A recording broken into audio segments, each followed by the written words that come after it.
Hey everyone, we're back to talk about Verse, the new programming language that we've been designing for the metaverse.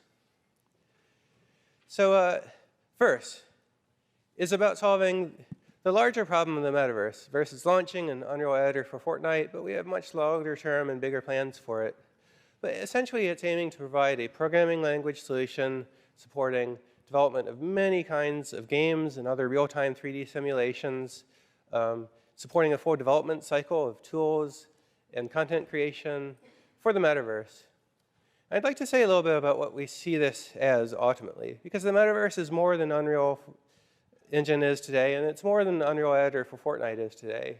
But it's about social interaction in a shared real-time 3D simulation, right? The metaverse is about the experiences people are playing today in Fortnite and Roblox and a whole lot more, and what this becomes as it evolves into a medium for billions of people. And we're talking about the metaverse as a long-term open economy. And so when we talk about what we're shipping with Verse today, we're really shipping one thing, but we're designing for a much, much longer-term set of features and set of aspirations for this thing. And the metaverse, importantly, is not just another app platform, right? When you release an app, you use a bunch of libraries, but you compile one piece of code, you ship it, and it doesn't change again until you release a new version. Whereas the metaverse, we think, will be the combination of millions of objects written by millions of different developers, a lot of code, a lot of content. It's constantly being updated, in which vehicles from one developer together with characters from another developer have to work together, even if those programmers have never met each other or never tested their content before. So we're talking about a programming world that's quite different than the ones of the past, and one which requires a very robust framework supporting these sorts of usage cases. And so the metaverse needs a special kind of programming foundation, right? We want something, first of all, that's really easy to learn. We want it to be somebody's first programming language, just like JavaScript is to web programmers today.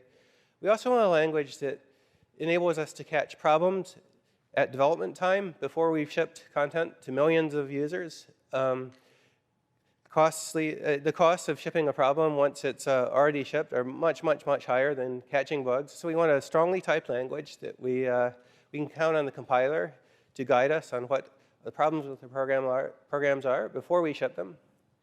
We also want a language that's really conducive to writing lots of modules by different authors which can work together and evolve over time while maintaining backwards compatibility. So this open world interoperability is a big design goal for the entire system. We're also thinking of a programming framework which can eventually scale to massive simulations. Fortnite Battle Royale is 100 players together in a single shard, but in the future we might be able to get 1 billion users together in a single shard, and we want a programming model that can support that. We also want a language, and we've been putting a lot of effort into building a specification with enough rigor that it could be a future open standard that's agreed on and widely implemented by companies all around the industry, just like JavaScript is in a web browser today. So Verse is our attempt at this, and we're aspiring to create strongly typed language that's very recognizable to programmers who've used any of the mainstream popular languages today, whether it's C# or Python. We want something that's not too scary, but is at the leading edge of compiler technology and be able to catch problems at compile time. So there are several other principles guiding this, and we're kind of learning from the mistakes of the past. We want a programming foundation that is just code, where you're not writing code in one language that constructs queries in another language and converts them to strings and sends them off to a database and then parses the result, where a whole lot of different languages are interoperating through some clumsy interfaces. We want a single language where you can just write code that gets your job done. We also want a language that can scale to transactional programming in the future. If you think about a simulation that might scale far, far beyond the capabilities of a single node in a data center, transactions are the core technology that supported databases scaling up to huge data sets and to huge concurrency. And transactions, we think, will be the future programming model that enables code to scale up without becoming complex. We also are aiming to build a language that can do everything, supporting code in multiple paradigms, a language for data also, just like JavaScript has JSON for describing data, Verse has VSON, a subset of language that can describe data accurately. And even things like markup. There's a markup language embedded in Verse. It's not usable today, but it's in the specification. It will evolve in the future. and even more advanced features for the future. We've also put a lot of effort into building a language that's, to a certain extent, timeless. We have this question: what happens if we met some aliens for the first time and compared our programming languages? Well, I think we'd find that we have a lot in common, but they probably don't have 32-bit or 64-bit integers. And so we want a programming language that's free of kind of the temporary constraints of current systems. And to do this, we recognize that we're building in a very long-term evolutionary environment where we're designing a language for the very long-term future, and we've codenamed that MaxVerse. And we have a massive specification written out on paper for what we want the language to eventually be. And we're working to that step by step in what we call betaverse. This is the beta version of the language that's launching right now. It has a limited subset of those features, but we have a nice, clear path where step by step we can get closer and closer to the ideal so we don't end up painting ourselves into a corner as we evolve the language, as so many others have done in the past. And we're holding ourselves to very rigorous backwards compatibility standards. Now, these are going to be relaxed during the verse beta, but when we get to the open metaverse, we really need a programming foundation where your code does not break every time a new version of your metaverse browser comes out, or that doesn't differ between different browser engines. You want something that's very stable and very reliable as a foundation for all of our long-term development plans. And so now to talk about the specifics of the language, I'd like to invite up Phil Pislow, the Director of Language Engineering at Epic. Phil?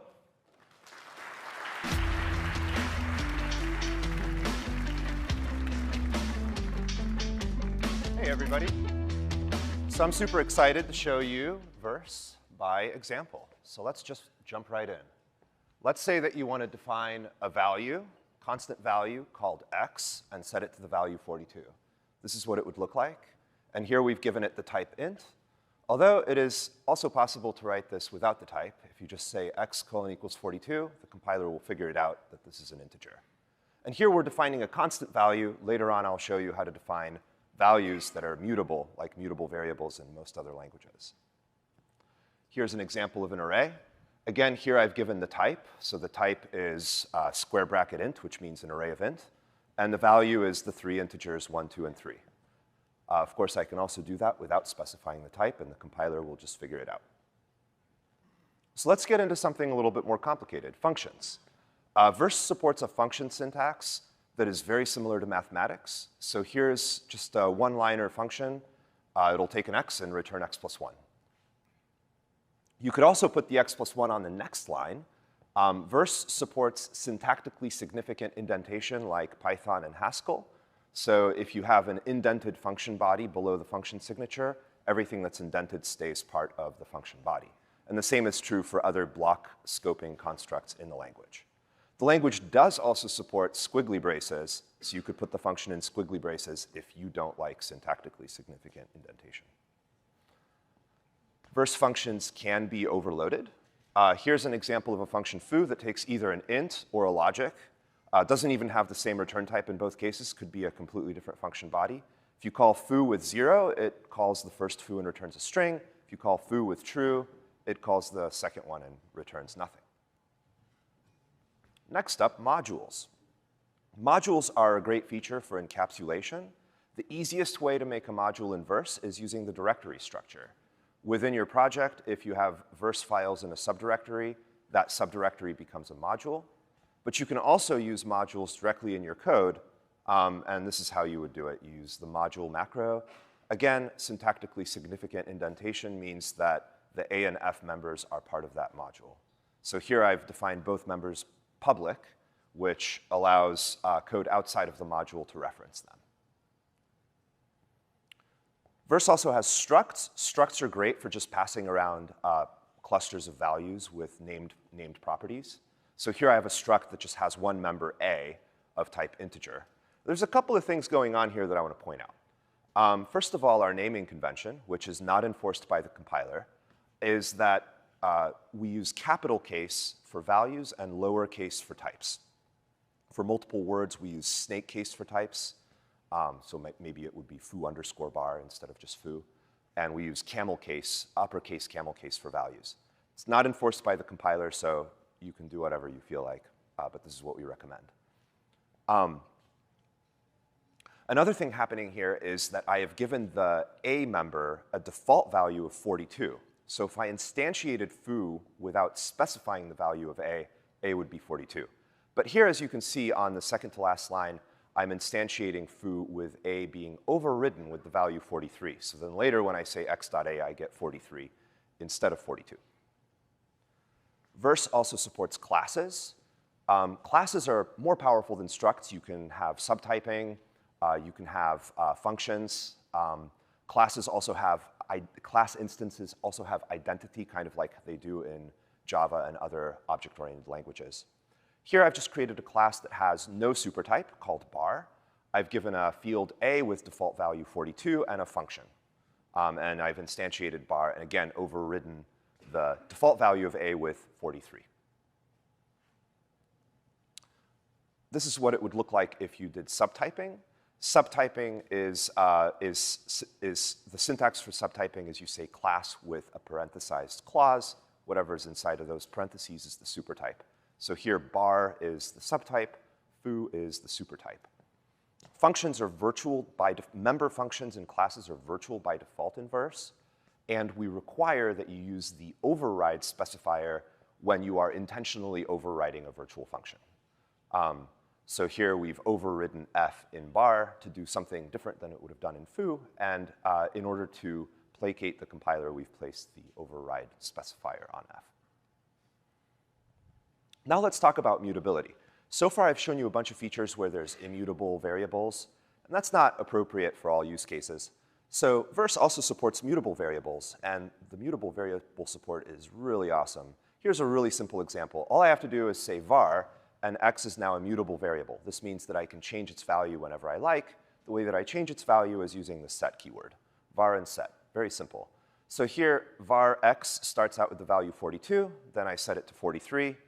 Later, when I say y colon equals x plus 1, the x value that it's reading there is 43, not 42. So y will have the value 44. The mutability features allow for something we call deep mutability. So here, I've created a var map. So it's a mutable map that maps int to int. X starts out being the empty map. The way that I insert elements into the map is using set. So I set x subscript 42 equals 100. That makes it so that x now has a mapping from 42 to 100. Similar syntax can be used for appending to an array. So here I've got a mutable array, starts out empty, and then I push the value 42 at the end of it. That's what pushing to the end of the array looks like in Verse. Now let's talk about another feature, which is tuples. Tuples are like a very lightweight way of just taking a bunch of values and passing them around together. Here I've created a tuple that has an integer, a string, and an array. I can also give this thing a type if I want. So that's what that would look like if I spelled out the type. Tuples are mostly used as function parameters. That's the main way that you'll encounter them. So for example, if I say that there's a function f that takes two parameters x and y, what I'm really saying in Verse is that it takes one parameter, and that parameter is a tuple of type int. So if I create a tuple like 1, 2, I can use that as a parameter to this function that takes x and y, and the tuple will be flattened. But parameters are actually a little bit more complicated than tuples. They also support optional named parameters. So here, z is an optional named parameter. It's named, so what that means is that if I wanted to pass a z to function f, I would actually have to say z colon equals instead of just passing the value. And they're optional. If you don't pass a z, it gets its default value. In this case, the default value is 42. Now let's talk about generics. Verse has a very powerful generic type system. If you've ever programmed in C++, Swift, other modern languages, they also support some variant of generics. Here is a piece of code without generics. So I've created a class called thingy, and it's got an x that's an int and a y that's a string. Let's say that we wanted to add a little bit of generics to this. Here's what it would look like. So instead of defining thingy as a value that is just a class, I've defined it as a function over type. So thingy is now a function that takes a type and returns a class. And the class that it returns is a class where the y member has the type t that you passed into thingy. So here you can see that instead of instantiating the object by saying thingy and then the squiggly braces, I'm instantiating it by saying thingy and then in parentheses string and then the rest. So I'm instantiating, that tells us that we're instantiating a thingy where the t is a string. And finally, on the last line, I've made the function generic. So in the original version, the function just simply took an object of type thingy. Here, it's taking an object of type thingy with a generic type. And because I'm using the where clause, the t is inferred. So if I call the function f with some object of type thingy for any type, you can just call this function, and type inference will infer that t is whatever type you were using. Because of our aspiration to have verse be the language of a unified metaverse with everybody's code all in one namespace, verse supports a global unified namespace with paths. The top level of a path is a domain. So here are examples of using paths in verse today. This is basically the verse include statement. We're pulling in the verse.org simulation module into our scope, and then we're pulling in the Fortnite.com devices module into our scope.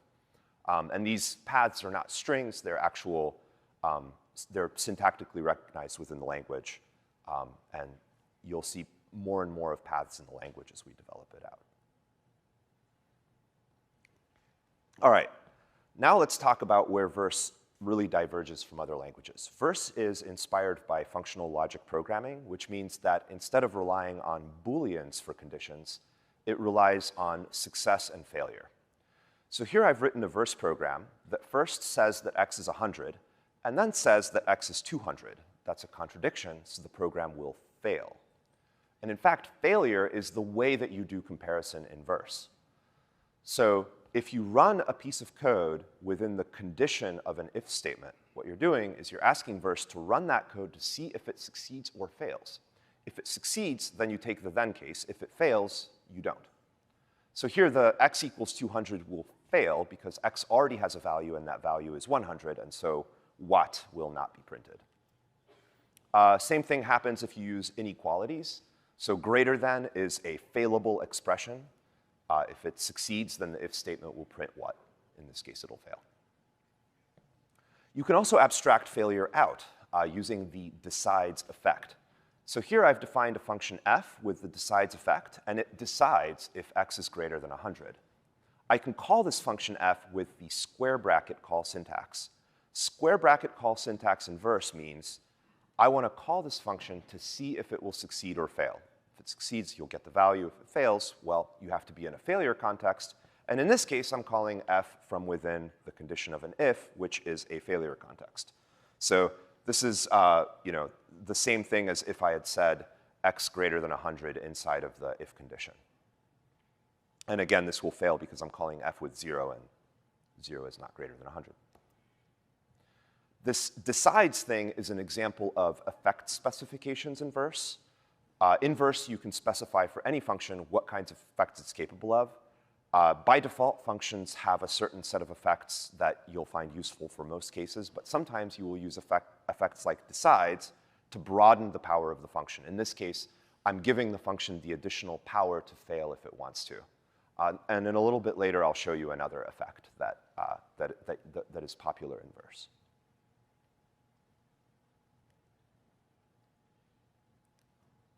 Okay.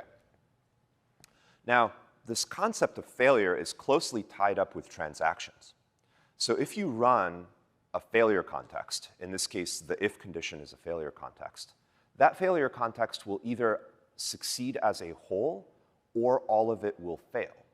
What this means is if you run this code and x is not less than 100, then this effect that you performed will actually never happen. I mean, it'll happen, but behind the scenes, we will roll it back as soon as we realize that this failure context is failing. Now let's look at another effect, the suspends effect, which is the way that you create coroutines in verse. If you've ever programmed with JavaScript async functions, coroutines in verse work sort of like that. So here I've created a coroutine, and the reason why I've done that is I want to wait for user input. So this wait for input presumably is another suspense function that I'm calling, and it might suspend for maybe multiple frame ticks or something. So if you want to wait for input, if you want to wait for another frame tick, You got to be in a suspense function, and you've got to call something that'll wait. But our coroutines are way cooler than JavaScript async functions because we've brought in all of the power of ScookumScript's structured concurrency. So here's an example of how you create coroutines in Verse. On the left is the block construct, which doesn't really create coroutines. It just runs whatever the coro 1, 2, 3, 4 in sequence synchronously. But if I say sync, then these 4 coroutines will be run concurrently to one another, and the sync clause will return once all of them are done. And keep in mind that any of these things could be waiting for input, could be sleeping, could be doing whatever they want. Race is another construct. This one's really fun. Race means run a bunch of coroutines, and whichever one finishes first wins, and the other ones are canceled at that point. Rush, similar. It runs until one of the coroutines finishes, but then the remaining coroutines that took longer are allowed to finish asynchronously after the rush statement returns. Finally, the branch statement creates just a single path of asynchronous execution. So here, coro 1, 2, 3, 4 are running one after another, but concurrently to the code that used the branch. To make the race construct and this idea of canceling coroutines even more powerful, we have a defer statement. You don't have to use it in a coroutine. Here's a simple example where I'm printing hello world even though the code is out of order. The reason why this works is if you have a defer statement, then the code within that defer statement will run when the scope that you're in exits, no matter how it exits. So here, presumably after print hello, you'll return or something. So then we'll print hello, and then we'll print world, because printing world was deferred. So this is a goofy way of printing hello world using defer. But this is where the construct actually becomes useful, and that's if you use it with race. So as I said before, race will run the various coroutines. In this case, there's 2 coroutines. One coroutine is the one created by the block construct, which defers thingy and then does something slow. And the other coroutine is the something fast coroutine. As you recall, race will run until whichever coroutine finishes first. And then the other coroutines are canceled. But the defer statement ensures that when that first coroutine is canceled because it was too slow, it will run the thingy function immediately upon being canceled. So this lets you manage cancellation in your code in some way.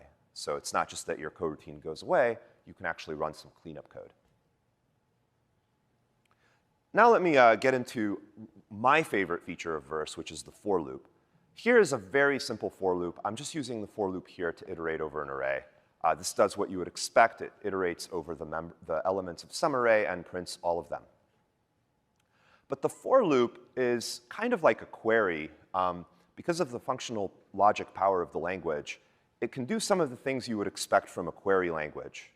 So for example, I can throw in an additional condition here. This will print all of the elements of some array that are greater than 100. Or this will print all of the elements of some array that are not equal to 100. And you could layer these conditions on top of one another if you wanted to. Just before I show you some more crazy code, here's another simple example. This will print the integers from 1 to 200, except for 100. All right, now let me show you the really cool example. So this example is taken from a Minesweeper game that we wrote during one of our that one of us wrote during one of our Verse game jams. So to set up Minesweeper, you have to compute the adjacent mines for every cell in the Minesweeper table. And that's kind of annoying to write, because you have to iterate over all of the x-coordinates of the map, then the y-coordinates, then you have to kind of iterate around whichever cell you're in. And of course, you could be at a cell that's adjacent to the edge, so then it doesn't have all of the adjacent cells you'd expect it to, so you have to do some bounds checking. In Verse, you can write that entire loop just as a single loop without any nesting.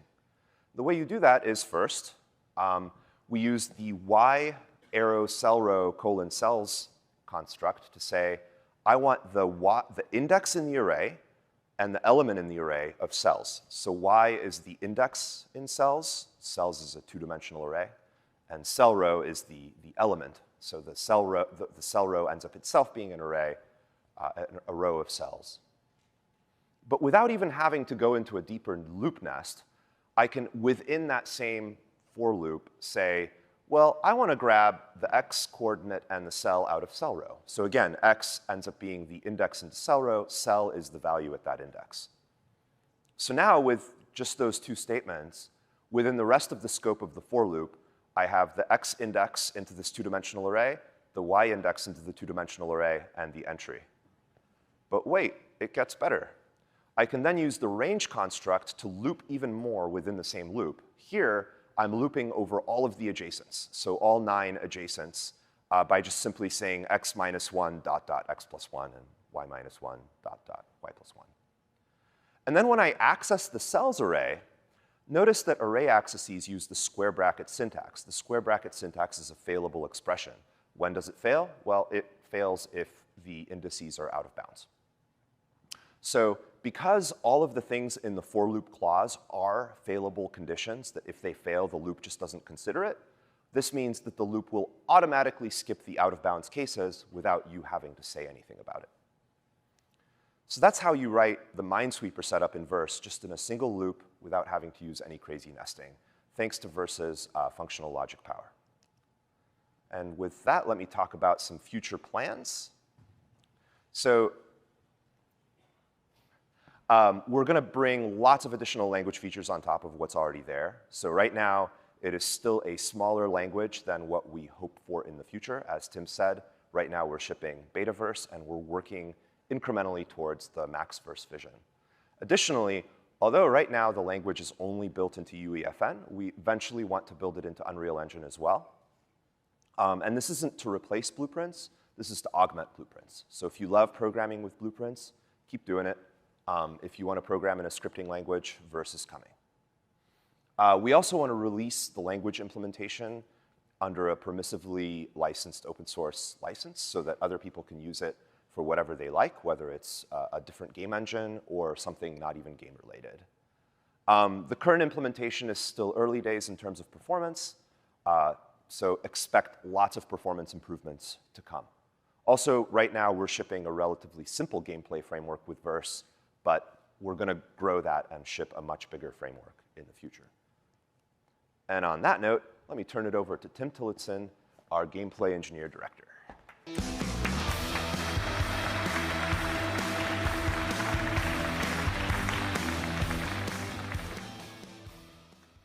Thanks, Phil. Let's talk about the Verse API.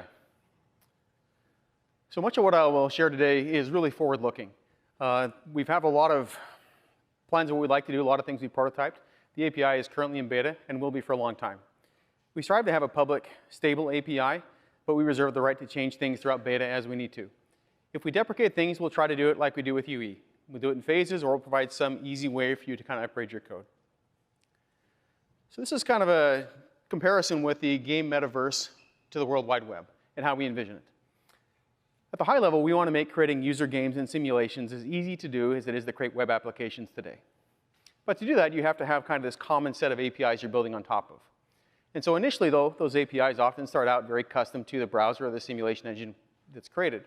So we saw a lot of things with web browsers. You would find kind of very custom APIs, but eventually you find an open spec that many of them implement, so it's easier for people to write applications against. We envision the same thing will occur here in the games and simulation space. And eventually, you'll have users build their own custom community APIs on top of that. And so we start with this phase where we have proposing kind of your individual standards that you implement that solve the problems you need to solve.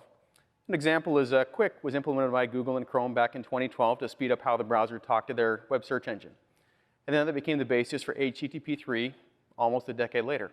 So we're proposing Verse as an open standard. And we'll hope that also becomes adopted along with many of the other 3D standards we have out there for scenes and 3D models. Much like the JavaScript VM empowers a lot of the web content logic, the Verse VM we envision will empower a lot of the game simulation type logic. And we open it up for others to use in those same game simulation engines as well, beyond Unreal. And we also want to abstract a lot of the hardware isms so you can focus really on making the games and what you do best. So talking about the API we have today, really the initial API is built around Fortnite Creative. And so these are just a variety of the different genres that people have created games in inside of Fortnite Creative today. And the scriptable device is kind of how we're first connecting Verse to Unreal and to Fortnite. As you look forward over the course of this next year, we want to allow you to also script components, so you can build up individual objects and build scenes and build much richer, deeper experiences. We also plan to add a bunch of features which will enable new things that are more challenging to do today with the limited API we provide. Looking forward a year or two, we also want to make Verse performant and work on gameplay systems, so it's easier to do things like physics, custom vehicles, those kind of deeper, high-performance operations. But long term, we really want to make Verse able to run AAA games. And so there's a lot of work we have to get here. And before we'd recommend people using Verse and UEFN and say a AAA game, we want to do that inside of Fortnite ourselves. And so we've got years of work ahead of us to do that. But there may be places where a AAA game would want to say, OK, let's make a limited experience to expose our IP to the millions of Fortnite players. And so a lot of opportunity here for us to decide what's the right time for you to jump in and try out Verse and then use it in your games. So there are a few differences between UE and UEFN on how our guiding principles work. First of all, a lot of times in UE, you have to go and decide what you want to replicate, write a lot of code that kind of connects pieces together. With UEFN and Verse, everything is replicated from the get-go. So it's simple to approach, very easy to kind of jump in an hour of code, write something that is playable. We want to be able to constantly evolve. So Fortnite, we update every 2 weeks. We want to be able to update games very quickly and let people kind of iterate in that space with their players. We want to have this world where people can publish something and someone else can use it and kind of have this back and forth iteration occur, much like happens in the web space. And so this really rapid iteration of game content is what we want to enable in this space. So at a high level, we divided the Verse API into 3 namespaces. There's verse.org, which contains kind of the game-agnostic APIs that we will submit as part of open specs. There's unrealengine.com, which contains kind of the spatial math UI, those types of things which are very specific to the Unreal Engine. And then there's Fortnite.com, which is the APIs that are largely specific to how Fortnite wants to do certain things like vehicles or characters. And those will largely always be kind of contained inside of Fortnite and UEFN. So this represents roughly the high-level overview of where the APIs exist today. So if you download the Unreal Engine for Fortnite, this is where you'll see kind of the APIs exist. Inside of verse.org, you'll see math, containers, colors, and things that are agnostic for a game engine, but are generally in use in simulations like player and team. UnrealEngine.com, we have things like diagnostics. Most of our diagnostics today and debugging really is kind of this printf-based diagnostic debugging. We pipe that from the servers down to the editor, so you can at least see it in real time what's going on in your game simulation. Long term, though, we have other plans to improve that quite a bit. The Fortnite API right now is really around these creative devices. We have a few things we've exposed with characters and vehicles, but there's a lot more we want to express in the future here. And in the very near future, we plan to expose the ability to script AI. So I want to look a little bit further out what we plan on doing this year as well as in the future. And so I went to one of the indie showcases last night where you get to play a lot of games. And I would say there's only a small percentage of those you could build in UEFN today. And that's because a lot of them want things like persistence. They want things like basic input and camera control. And so these are the type of features we want to add over the remainder of the coming year. But the majority of our internal tech focus is going to be around this scene graph. We want to let people build prefabs. We want to let people customize weapons and abilities. We want to let people put scripts on objects, and build out scenes. And so enabling this really rich environment for people to kind of share and build content. And then adding things like debuggers, performance profiling, and also analytics so you can see what players are doing with your game. So a little bit detail into what we're looking at on the scene graph and some differences with maybe other scene graph implementations that are out there. The most important is we are looking at how we can have a public API that you basically say, here's the things I want other people to be able to query in the scene graph. And these are the things that I want to keep internal so we can iterate on internally and change it next version and not have to worry about breaking anybody who's using our API. On the research side, we're looking at things that you find in UE like level instances, layers, variants, other ways in which we're composing content today, and see if there's better ways we can merge and undo those operations, both in design time as well as at runtime. Ideally, so you can make changes to your scene dynamically, much as you have like web styling today on web pages. So I'm going to walk through kind of a demo of adding verse code to a Fortnite creative game, or in this case, a new UEFN game. So you create a new verse device by inheriting from creative device. In this case, I've created an escape sequence device. And the Fortnite creative devices today are just this bundle of logic that you kind of drag into the scene. as an object. In this case, you'll see kind of this little console here that represents your script. Inside of the script, you can add editable properties. In this case, we have a player spawn that shows up as a property in the scene that you can then modify on a per instance basis. So once you've created that class, then you can override the onBegin method, or in this case, because it has a suspense effect, it's a coroutine, and then add your own custom logic. In this case, we'll spawn an escape sequence that the player will then run through. So in this case, a little bit into the race method that Phil talked about, I have the escape method we run, and then we're also waiting for the player to respawn. And so in this case, the escape sequence shows a message, and then if the player respawns, we run the defer block to hide that message. And so you'll see in the game later, little demo that I run through here, that pretty much any place in that, we should be able to have the player respawn, and the defer blocks will cause it to kind of reset and be ready for the player to start that sequence again. And so these defer blocks can be composed in nice ways so that you'll notice they actually go back up the stack. And so the last defer block that was run or placed on the stack will be the first one that's run. So little caveats about the scope of this demo. This is based on the Verse Parkour game template, which is in UEFN today. All the code and level edits are made entirely by me, so lots of programmer art. A lot of things aren't polished like an artist would do. I've imported a few small sounds and VFX. But I expect that the experience I've shown you, will show you here, is roughly what an experienced developer who knows UE, knows the tool set inside of UEFN, and is familiar with verse code would be able to do in roughly a day or less.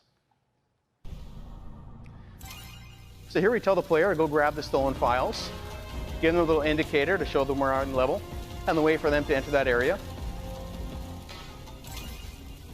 So once they've grabbed the files here, now we delete the file and then spawn some AI to harass the player, and then wait for them to enter the rooftop area. Once they've entered that rooftop area, we spawn some more AI to continue harassing the player. We start the building on fire, and then wait for them to trigger one of these other conditions. In this case, they've entered the safe area, and then prompt them to enter the getaway vehicle. This could be many branching conditions you have in gameplay code. I've only done a simple one right here. So once they jump on the car here, the getaway vehicle, I basically have a little scripted animation we play. I play a custom cinematic cutscene here as well.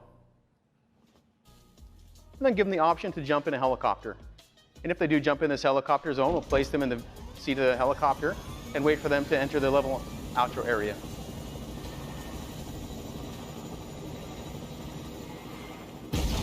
And then when they do, we play the outro cinematic. So that's just a small sample of what's possible with Verse and UEFN today. And this is part of just a much larger ecosystem. You know, please see all the other UEFN announcements they've made about ecosystem and other things that we're enabling in Fortnite. We have years of development work planned. I've only talked about a very small portion of what's on our slate. But really, we want to iterate with Verse and with UEFN as you as a community. You know, now the tools are out there. There's so much we have planned. We really want feedback as we go through and iterate in this space. So I'll give a shout out to the team that has worked with us over the last couple of years to bring these things to you. And now we'll turn the time over for a Q&A. And invite everyone else back out on stage here, along with Andrew Schneideker, one of our Verse developers.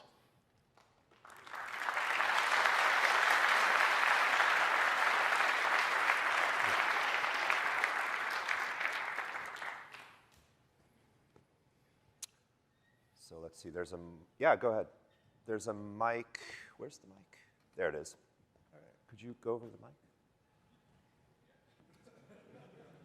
Just so everybody else can hear.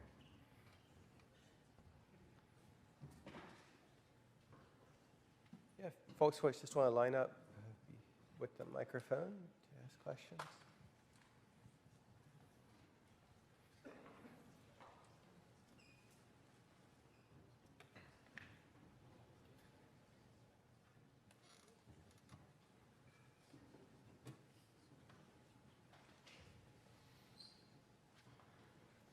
Hi there. I'm just curious to see where Verse fits in the current Blueprint C++ ecosystem, because you have.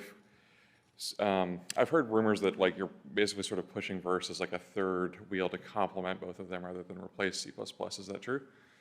Yes. Yes. Okay. Yeah, a good example is in UEFN, we can't expose native code like C++ to the platform owners. And also, deploying C++ on servers is dangerous. There's a lot of security holes in C++. So Verse is a very we plan it to be a very high-performant language that we can run on our servers. And so it can do a lot of the things that today you can only do in C++ in UE. All right, thank you. So I actually had a bit of a syntax question earlier about the decides keyword. I noticed that the function that had decides, essentially if it failed, it was going to evaluate as false if it was in some kind of a decision context, I think is a word that you used.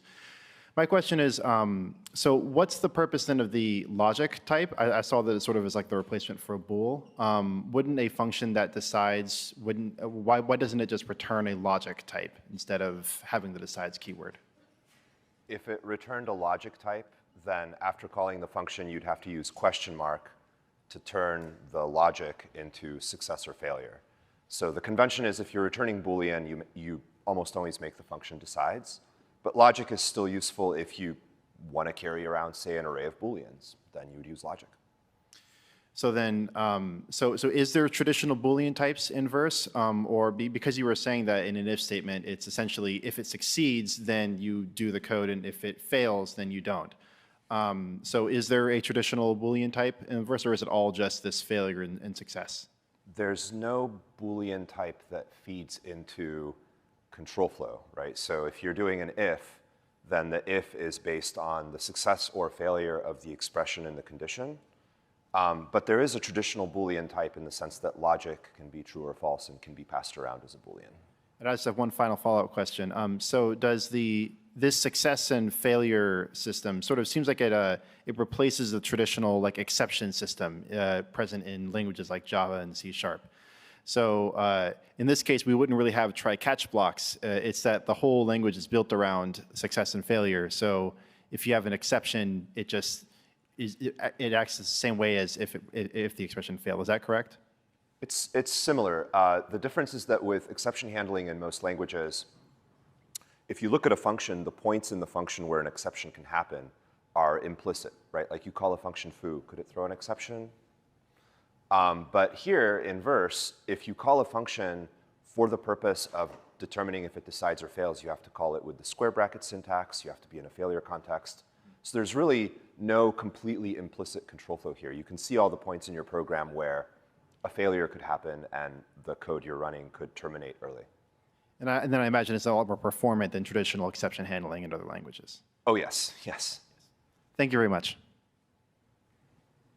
I had a question about under the hood. Is all of this compiling to native or running in a virtual machine or what?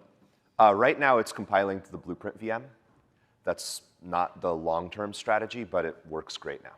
And is there any plan for supporting like FFI, foreign functions, or anything like that? For the purpose of us building our framework, yes. When it's released as part of Unreal Engine, yes. You just won't get FFI if you're in UEFN because of the security downside of letting you ship C++ code to our servers. Thanks. Hi, just a high-level question. When you set out, architecting this language, what was it about existing languages that was uneconomical or insufficient for this application you're calling the metaverse? Very high-level question. There's really one driving force. It's that we thought it would be very hard to retrofit an existing language to support the full usage case requirements of the metaverse. The two big constraints here are, number one, we need a language that can scale to massive open world programming where potentially millions of modules by different authors evolve over time, independent of each other while maintaining interface compatibility. To do that, well, you need an expressive type system that goes rather beyond what even C# and Java have done. Another big consideration was a desire to implement transactions as the solution to concurrency in the future.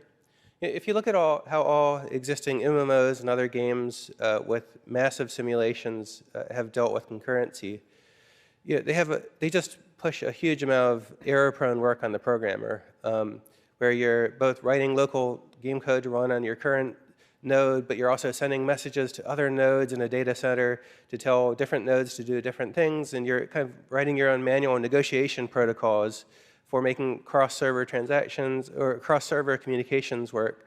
And it's all very error-prone, unscalable, and seems like a completely unworkable solution for something as open-ended as the metaverse. And so we looked at transactional memory as the solution to that. There's 20 years of great research going back to the Haskell programming language on transactions. We felt that the task of retrofitting an existing language like C# would just not be practical. And we also looked at practical language engines such as Unity's efforts to adopt C# and recognized that unless there's something that's really dedicated to solving these problems, and it becomes incredibly hard to maintain a third-party integration to a language ecosystem like that.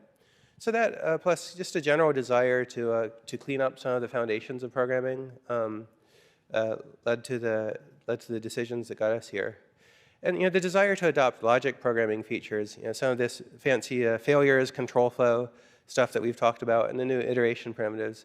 There's a lot of expressive power there. We've only barely scratched the surface of what's possible. And over time, that will become more and more apparent. And I think will kind of be a direction that future languages and even existing languages adopt more and more. And we thought it would be good to do that once and cleanly rather than trying to retrofit it over time later. Hi, so it sounds like the Verse VM is either in partial work or not started at all, but will that be as permissively licensed as the rest of the Verse language spec? And if Verse is a compiled language, is it going to be compiled to a IR form, or is that going to translate into something more where the Verse VM is directly interpreting it? Good question. So we intend to release the Verse VM with a permissively licensed open source license that would make it easy for anybody to use it in their products. So that's one thing. As for what it will compile to, we're still in the research phase of deciding to what extent it can be ahead of time compiled versus to what extent it will benefit from more the Java style just-in-time compilation. And simultaneously, we're going to make sure that it has a really fast interpreter for all those cases where native code or JITting just wouldn't have been practical. Okay. And secondly, on the language lifetime, because you talk about a timeless language or a language that has heavy extension, what is the support for macros or things like quotations and splices in a safe language like, say, Scala, where they have heavy support for language extension to allow for some internal DSLs that allow for some of that extendable functionality that you might want to see in a language like this? Because if you really want it to be code as one, you need support for embedding other types of formatted data. Yeah, so on the front of macros,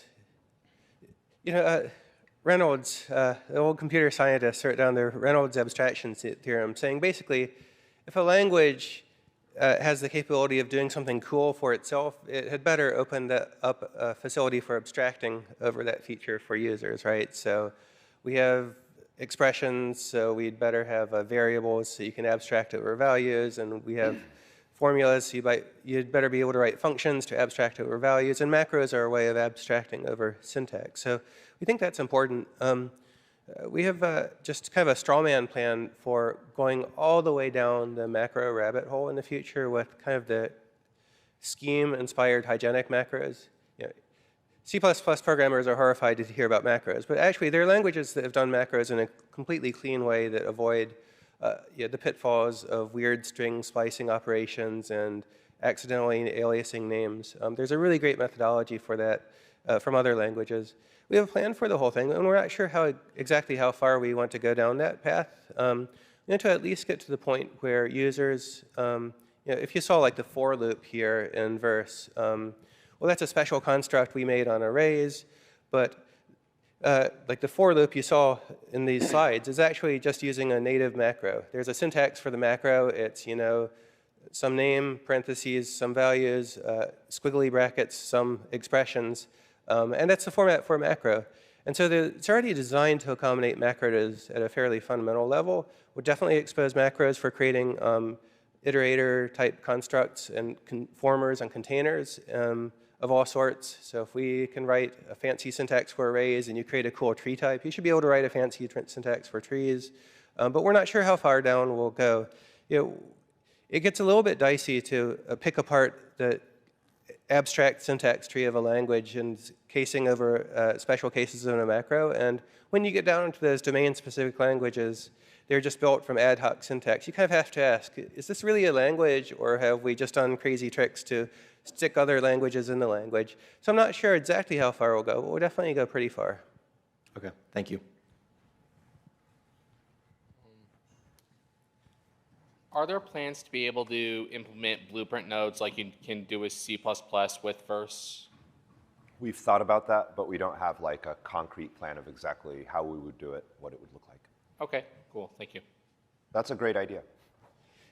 Just one of the things we're thinking through as we're developing all of this is the long-term integration plan for Verse into Unreal Engine and how it coexists with blueprints. Right now everything's layered on top of the blueprint virtual machine, so you could theoretically make these things interop more so than we have. But one possibility is to, as we're building this new higher performance virtual machine, layer both blueprints and Verse on top of that, so blueprints become kind of a visual form of the same language that's Verse, and do more to align those. And we've also considered other visual programming directions along those lines. That's an active research topic that we're going to be experimenting with quite a lot over the course of the next year or two. Thanks for the talk, really interesting. I like your transactional approach. It reminds me a lot of Closures implementation, if you've seen that one. One question I had was, you seem to be leaning pretty heavily into kind of pure values and pure functions, and I was wondering if that was aimed towards multi-threaded scalability in the future, because I know Haskell and languages like that have derived a lot of benefit from that kind of being their basis. So for us, the basis is that we're actually going to make transactions over mutable state fast, hopefully. So the language doesn't quite force you to write pure code the way that you would in Haskell. It invites you to write very traditional object-oriented imperative code. So I don't think that we're viewing the pure features of the language as a performance optimization for transactions, although they certainly could be if you use them that way. Okay, and a second question, if that's okay.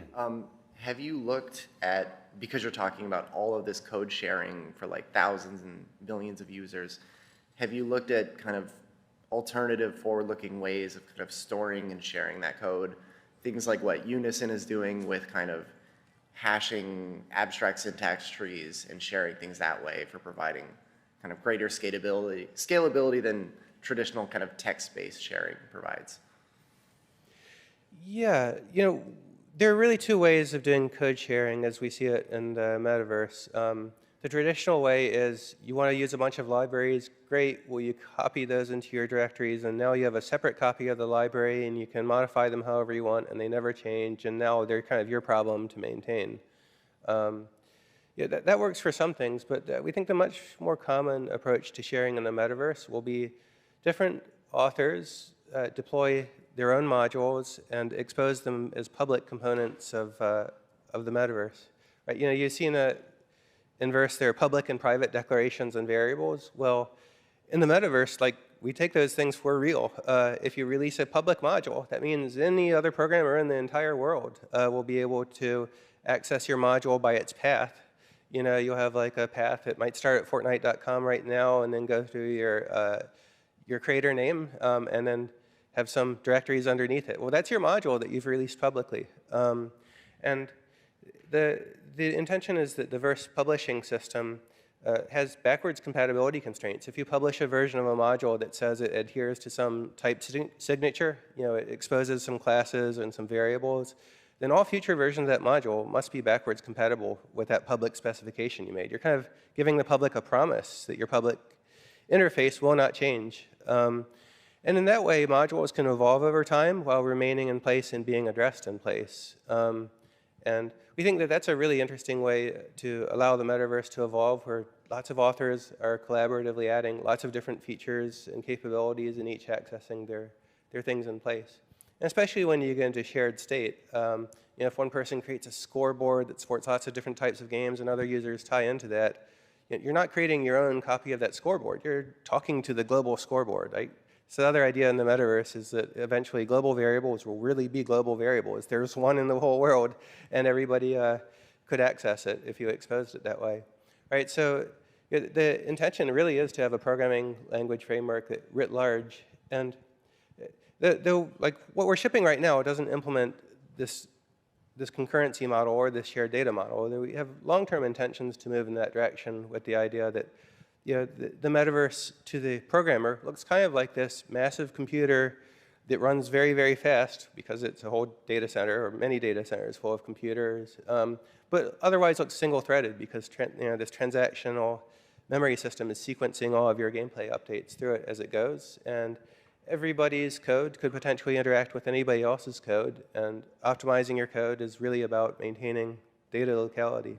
So there's a lot of really long-term thinking about all of this that feeds into how these systems, especially modules, will interact.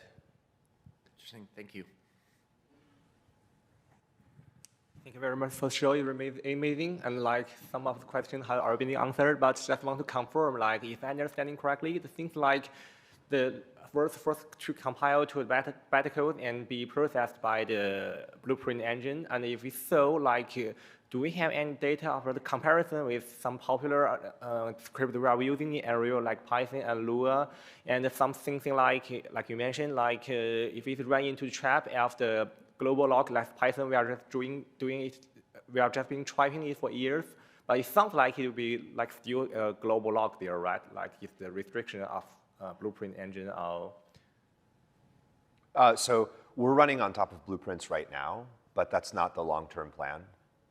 So the long-term plan, the Verse VM that we are building is just going to be multi-threaded from the start, basically. I see. And the key thing that saves us compared to Python is, number one, Verse is not nearly as dynamic. It's not like an object is a dictionary. So concurrent updates to the object from multiple threads are not as challenging for us to implement as they would be for a Python implementer. And the other thing that saves us is we have transactions. So because transactional semantics is woven deep into the language, even if updating a language required updating a dictionary, we would just simply do it in a transaction and avoid all of the locking problems that you have in Python. That being said, right now, the performance, I don't actually know off the top of my head how it compares to Python or Lua, but it's still early days. So the performance now is not really predictive of what the performance will be. Okay, thanks. Very helpful. Hi, I'm really excited. First question would be, have you given any sort of thought to maybe not functional logic programming, but more functional programming concepts like, you already have the effects system, which is awesome, but have you given more thought into like linear types, dependent types? And I did see earlier in the talk that you just briefly mentioned proofs. So is there any thought into like those more like supercharging the compiler that way with those functional concepts? Sure. I'll talk about some of our forward-looking thoughts and all of that. First of all, yeah, there's an effect system in Verse, and there are a bunch of different effects, and you can combine effects. And when you say what things a function can do, and when you write a function that promises to have no side effects, then the compiler really checks that and gives you an error if you violate the promise you're making. Right, so the effects are actually part of the open world type signature of a function, are enforced by the language. And the effect system enables you to say, well, this is a transacts function. That means this function can read and write from memory. But all that reading and writing can be done within a transaction because the transaction system under the hood can speculatively run this code and either commit it to the global heap, or it can abort it and have no changes made at all. There's different points in the effects lattice where there's pure functions, which have no side effects at all. And so you can write pure code like you can in Haskell. And then there's even total functions, functions which are guaranteed to produce a result in finite time given the right amount of memory. There's a lot of thinking and planning there around the type system, which is, well, it's a big topic that could be It could have its developers conference of itself. But we plan to go a very long way with the verse type system in building a type system that is statically verifiable and is more powerful than typical type systems you see in languages today. One aspect of it, which you saw a little bit of already, is dependent types. Instead of templates and as in C++ or generics as in C#, you can just write a function that takes a type as a parameter and returns a class as a result. And a generic function like that, it's just a normal function, and types are just normal values. And the compiler over time will do more and more compile time reasoning about complex sets of value constraints. In C++, you have this idea of constext, where you can have a function that can run at compile time. If you give it a constant parameter, it will return a constant result. Well, Verse ultimately we've designed a much more thorough system for taking that idea even further. It extends to type checking, dependent types, and some very interesting other features. I guess I've only just given a little hint of it. I can't really go into a lot more detail there, but there's going to be some very interesting stuff happening. And I guess I should just mention, since you opened the door. Sorry. There's a this is a really interesting topic. It's funny, very few practicing programmers know about that, but there's this idea of proofs as programs. That's one of the big topics in type theory, if you have ever taken a type theory class, that if you have a type system that's designed in a very particular way, then what looks like normal types in C++ becomes actually a much more expressive and powerful thing at compile time. A type system that's designed in a very certain particular way can actually express proofs about what can happen in a program as it runs. And for example, you can write a sorting function whose return type is promising to return an array of sorted integers. Like that, you can represent that at the type level, and then a type checker can actually type check when you write the function. You weave in some proof code along with your function declaration. You can actually prove to the compiler that your function actually sorts integers. So if the compiler doesn't beep, then your sort function is guaranteed to be bug-free. That's kind of one of the really interesting topics of advanced computer science. And I think parts of this are on the verge of going into the mainstream. And this is an area that a lot of the Verse research team, some of the greatest programming language luminaries in the world have joined EPIC over the last few years, like Leonard Augustin and Saipan Payton-Jones, Ranjit Jala, and some other of the best, most incredible language folks in the world have just collaborated academically on the Verse paper in recent times, like Guy Steele from Scheme and JavaScript and other previous language efforts as a contributor to the Verse paper. We're putting a lot of thought into how to build a language and a type system that's not just some arbitrary programming language designer's fantasy, but is based on these really solid foundational underpinnings of proofs as programs and of type theory, so that what we're building is not just another arbitrary, funny programming language, but it's something that really has a direct relationship to mathematics and logic and proofs in a way that, as I talked about at the start of the talk, if we met up with aliens when you compared our programming languages, I think if the alien civilization is sufficiently advanced, then they'll have actually explored and filled out all of these kinds of language features. You don't find in C++ or Java or C#, but you do find in a lot of research languages. They'll have sorted that out, and hopefully Verse is one of the languages that will contribute to bringing these ideas into the mainstream. Thank you so much. Hopefully this one is a bit quicker, but I assume right now, because it's, you gave me a lot of time. Let's so just, we're a little bit over time, but let's just get another 10 minutes of questions, since it looks like there's a lot of questions. I'm sorry, I didn't mean to cut you off. I just wanted to call that audible. Go ahead. Hi, thanks. I'm wondering, I saw on one of your slides you talked about the idea of a metaverse browser, and I just wanted to understand a little better where you see Verse running. Is it on client devices or on the server or both, and how is that managed? Eventually both. Yeah, and magically so. So the idea, I think the core idea of what we look at as the metaverse should ultimately be not just a whole bunch of different servers running like the web servers do around the world, which have no relationship to each other, right? The metaverse should have the potential of being one continuous seamless environment in which everybody participates and any code and any object anywhere could potentially interact with any other object anywhere else. And to keep performance in check, you just have to optimize code using certain patterns. And in that view of the metaverse, you really want the servers that are contributing to the world simulation, whether they're in one data center now or distributed or decentralized in the future. You want all of the servers to be negotiating a single coherent world state as they go. And that implies all of the game logic running on the servers to produce kind of a definitive world state. But now, of course, that actually sucks for practical gameplay because you have 80 to 100 milliseconds of lag from client to server in a lot of cases. And you really can't tolerate that amount of latency and character movement.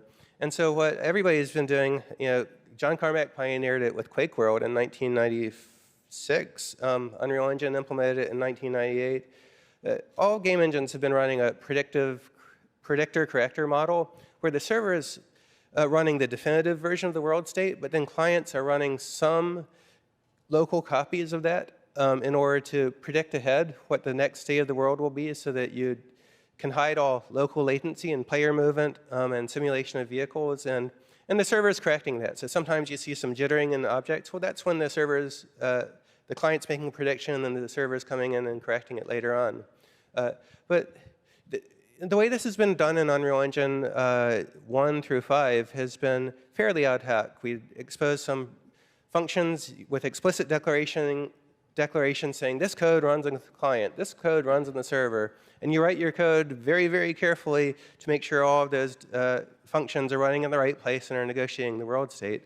This is something we really want to automate in the future so that you have one definitive code base, and from the programmer's point of view, the programmer ought to be agnostic on where the code is running, but code that is contributing or receiving player input or other local things ought to be predicted locally on the client side, and then corrected by the server side. And rather than this being done manually by programmers writing specifications, the language runtime ought to handle this automatically. That's the vision. We hope that we can implement this. Not everybody's convinced, but for the right now, for UEF and this current version of it, it's Epic written code running on the client, and then user written code running on the server. And if we want something to be predicted really well on the client side, then Epic, at the moment, has to write that. Because it turns out it takes a lot more rigor to get a scripting language that can be trusted to run on the client side. You have all of the security considerations of like JavaScript in a web browser, plus additional console considerations. So we want to get there, but we're at least a year away, perhaps quite a bit more. Thank you. Yeah, so I really like everything I've seen. One thing that hasn't really come up in conversations is memory. I assume that Verse is garbage collected, given that it runs on Blueprint VM now, et cetera. It's a functional logic programming language. Are there any concerns about space leaks or GC pauses being a performance issue in the future? And have you, no one's mentioned Rust, but I'm going to mention it now. Have you looked at other memory models that are maybe more inspired by a Rust ownership model or something else? Sure. So in terms of space leaks, even the ownership model wouldn't help you there. True. If you allocate too much stuff, that's on you. In terms of GC pauses, that's an engineering problem. And so I think that that's how we're going to approach it rather than moving the burden on the programmer the way that Rust does. Yep. That's right. Right now, there's a garbage collector that will run from time to time, and it might cause hitches. Yeah, that's the current version of it, but this is a problem we'll be solving more and more over time as we implement the new VM. And the aim of Verse is to just let programmers write as simple code as possible to solve their problem. We don't want programmers to have to worry about memory ownership annotations as they write code. It's just another thing that's not all that critical if the compiler and runtime can solve that problem for you.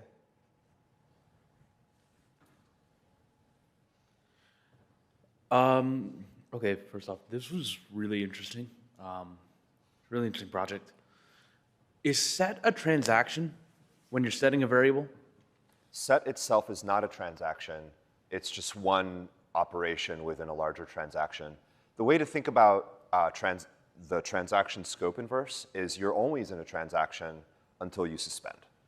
So like in the example where you called wait for input, if that thing actually waits for input, that's a transaction commit followed by a new transaction starting after the input comes in. But if you just write a bunch of code that doesn't have any suspensions in it, that's all within a single transaction and completely atomic. Oh, okay, so that makes sense. So that means that that transaction, all of the state changes within that transaction, when they propagate to all of the other people that are sharing the same state. Yeah. Okay. All or nothing. Every actor tech basically is its own transaction.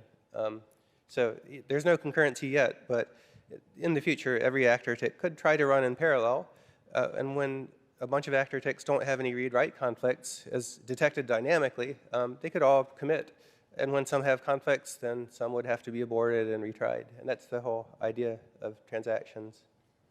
But you know, when you have one actor updated and it talks to another actor and that collides with a third actor, you could have a pretty large chain of events happening all in a single transaction scope. Okay, thank you. Second question, functions first class, yes? Yes, mostly. Okay. Right now. All right, thank you very much. And this is the last question, sorry. Go ahead. Okay. Hearing about all of this, it sounds really cool, and it reminds me of Unreal Script back in the day, which, if I am remembering and understanding correctly, was ultimately deprecated because it was such a big task to keep it updated and keep it up to date, and there was C++, which had kind of solved a lot of the problems already. So what kind of new problems is Verse trying to solve that isn't already being solved by another language? Like, I have some ideas based on listening, but I just would be interested to hear what you guys consider the new problems that aren't already solved. You know, when we moved from Unreal Engine 3 to UE4, we made a really hard decision to get rid of Unreal Script. We realized that in order to keep up with the expectations of modern languages, like generic types and all of these other features that were popular in C++ and growing into C#, you need a world-class language design and implementation and research team. And we had like one guy, and so that just wasn't a possibility. And so falling back to C++ was kind of the natural thing to do.